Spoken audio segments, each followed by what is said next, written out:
हम एक्सरसाइज 1.2 का question number 7 करेंगे। क्वेश्चन नंबर 7 है, there is a circular path around a sports field.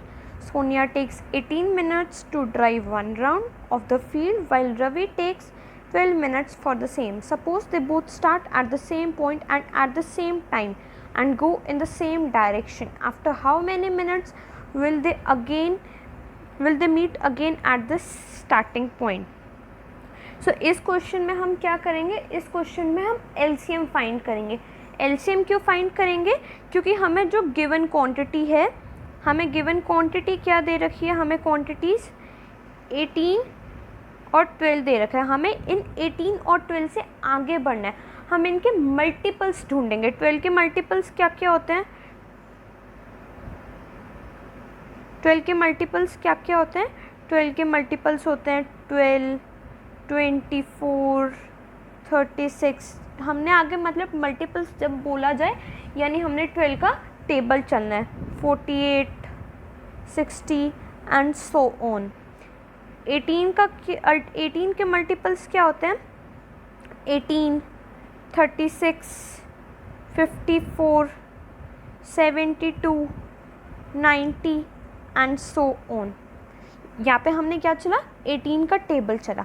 अब ऐसे हम इसमें क्या फाइंड करेंगे? हम 12 और 18 के कॉमन मल्टीपल्स फाइंड करेंगे। यहाँ पे हमारे पास कॉमन मल्टीपल्स हमें क्या मिला?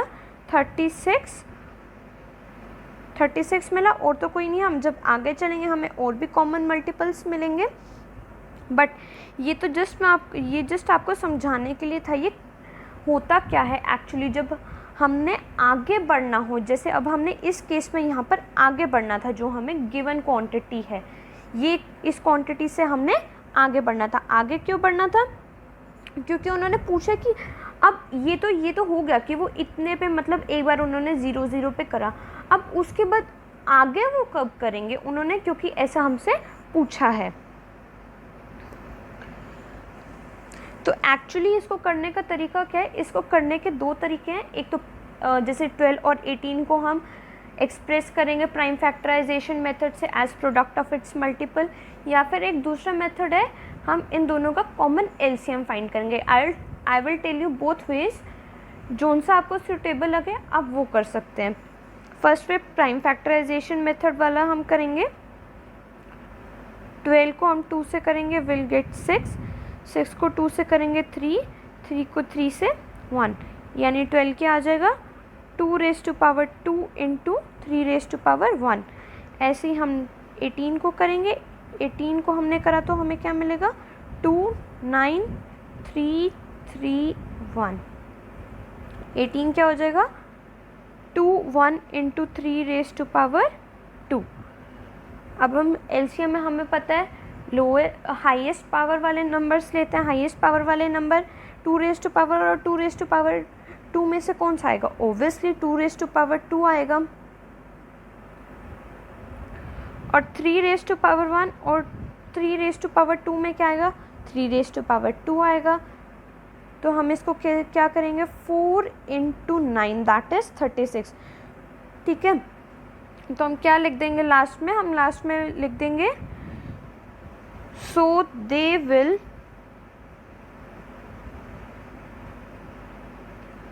meet again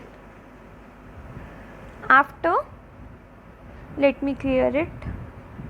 हम सो लास्ट में लिख देंगे ये सब जो भी लिखा था मैंने इससे पहले, उसके बाद हम ये लिख देंगे लास्ट में so they will meet after 36 minutes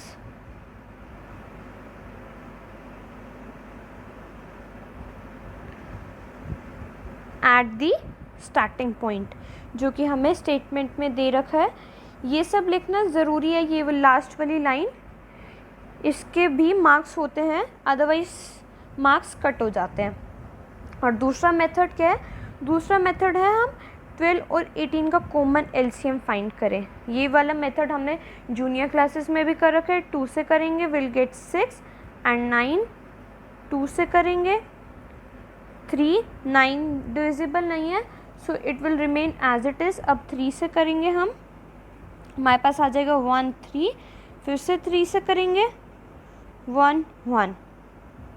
अब हमारे पास क्या आ जाएगा दोनों का एलसीएम, एलसीएम ऑफ 12 एंड 18 क्या आ जाएगा 2 into 2 into 3 into 3, that is 2 raise to power 2 into 3 raise to power 2, 4 into 9 36। फिर से हम वही पिछली बार जो हमने पिछले अभी मेथड में लाइन लिखी थी वो लिख देंगे। क्या लाइन लिखी थी हमने? So they will meet after 36 minutes. Minutes ही हमने क्यों लिखा? क्योंकि हमें जो क्वांटिटीज़ हैं वो मिनट्स में ही दे रखी है। अगर सेकेंड्स में दे रखी होती तो हम सेकेंड्स में लिखते। जो भी हमें क्वांटिटी दे रखी है वो हमें सेम क्वांटिटी